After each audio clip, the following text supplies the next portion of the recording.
Mathematicians won the war and built the A-bomb. Now, who among you will be the next Morse? Next Einstein?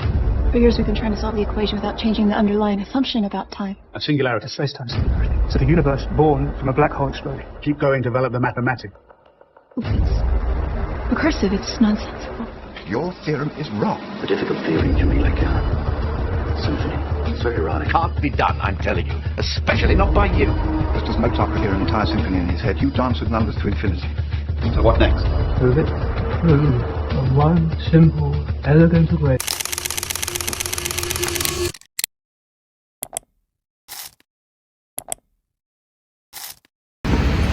Persamaan Dirac bukan sekedar rumus fisika biasa.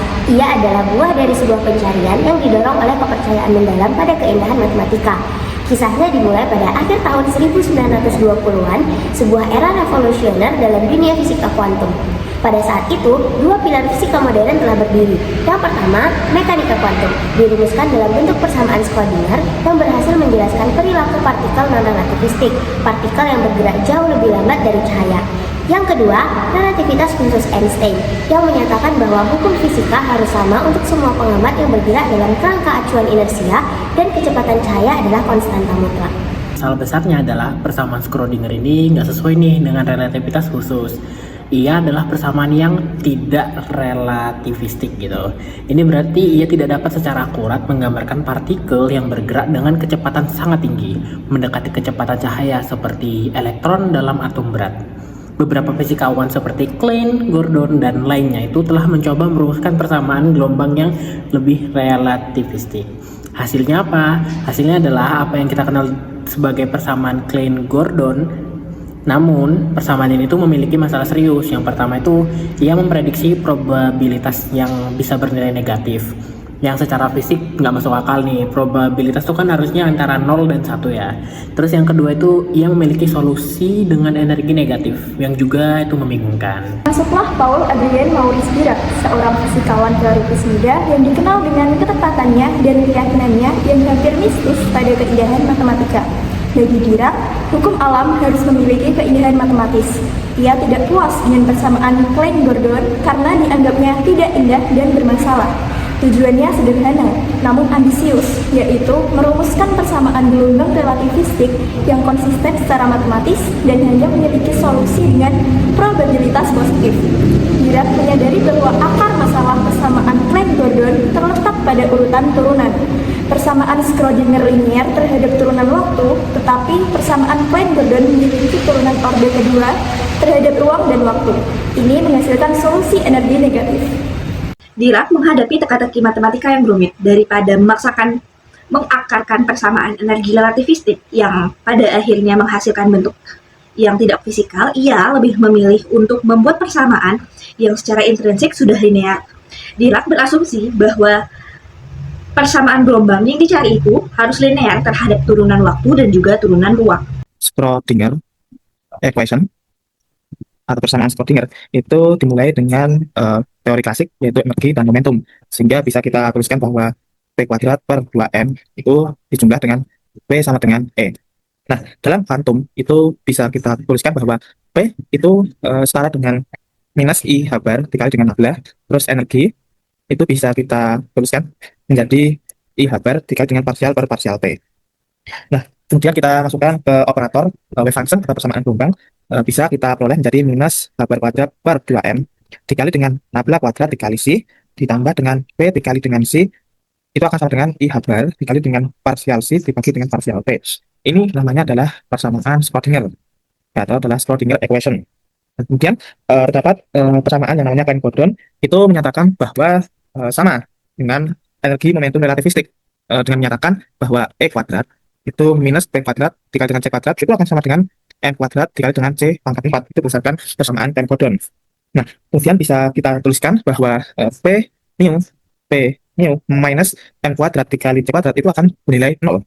Nah, ketika sebuah kasus bahwa free particle atau partikel bebas, free particle, yang free particle itu bisa kita modifikasi ke dalam 4 vektor notasi, yaitu menjadi P mu itu bisa kita tuliskan sebagai I habar parsial mu, dengan parsial mu itu bisa kita tuliskan sebagai parsial X pangkat mu, seperti itu. Nah, bisa kita jabarkan bahwa parsial 0 itu setara dengan 1 per C parsial per parsial T, terus parsial 1 itu bisa kita setara dengan parsial per parsial X, parsial 2 itu setara dengan parsial per parsial gamma, dan yang terakhir adalah parsial 3 itu setara dengan parsial per parsial Z. Nah, kemudian kita bisa substitusikan persamaan yang atas tadi dengan persamaan gelombang ya. Nah, sehingga bisa kita tuliskan atau kita bisa dapatkan sebagai minus H bar kuadrat parsial mu dikali dengan parsial mu dikali dengan C dikurangi dengan M kuadrat dikali C kuadrat dikali dengan C itu akan sama dengan 0. Atau bisa kita tuliskan, bisa kita substitusikan bahwa minus 1 per C kuadrat dikali dengan parsial kuadrat C per parsial P kuadrat ditambah dengan nabla kuadrat dikali dengan C itu akan sama dengan I H bar itu akan sama dengan MC per H bar kuadrat dikali dengan C. Nah, ini yang dinamakan sebagai persamaan Klein-Gordon. Ini disebut dengan persamaan Klein-Gordon. Nah, dalam persamaan Klein-Gordon ini ternyata terdapat kegagalan di mana persamaan Klein-Gordon itu tidak bisa menyelesaikan pada atom hidrogen, di mana atom hidrogen itu memiliki spin yaitu jumlahnya adalah setengah, tapi dalam persamaan Klein-Gordon itu syaratnya adalah spinnya bernilai 0. Nah, oleh karena itu Dirac memiliki strategi untuk menyelesaikan persamaan Klein-Gordon ini atau yang merevisi atau memodifikasi sehingga si Dirac itu mengasumsikan ya, Dirac itu mengasumsikan bahwa momentumnya itu akan sama dengan 0 atau bisa kita tuliskan P0 seperti ini. Nah, maka untuk persamaan relativitasnya itu bisa kita tuliskan sebagai berikut, yaitu P0 kuadrat dikurangi dengan M kuadrat dikali C kuadrat itu akan sama dengan P0 ditambah MC dikali dengan P0 dikurangi MC. Itu akan sama dengan 0. Nah, dari kedua ini bisa kita pisahkan bahwa P0 ditambah MC itu akan sama dengan 0 atau P0 minus MC itu akan sama dengan 0. Di mana gamma 0 itu sama dengan 1,001,1 atau gamma I sama dengan 0 sigma I sorry I 0 ya ini ya. Oke, di mana sigma pangkat I itu bisa kita tuliskan sebenarnya I itu adalah 1, 2, 3 dan seterusnya. Ini adalah Pauli matrix namanya, ini adalah namanya Pauli matrix. Notasinya adalah bakal 2. Nah, bakal dari tersebut perkalian antara 4 dan 4 matrix, maka energi relativistik momentum dan energi itu bisa kita tuliskan sebagai berikut. PMU dikurangi dengan M kuadrat C kuadrat itu akan sama dengan gamma kappa kali PK kappa ditambah MC gamma lambda P lambda min MC itu akan sama dengan 0. Nah, kita tahu bahwa Dirac equation atau persamaan Dirac bisa kita tuliskan sebagai berikut. Gamma mu P mu itu akan dikurangi dengan MC sama dengan 0.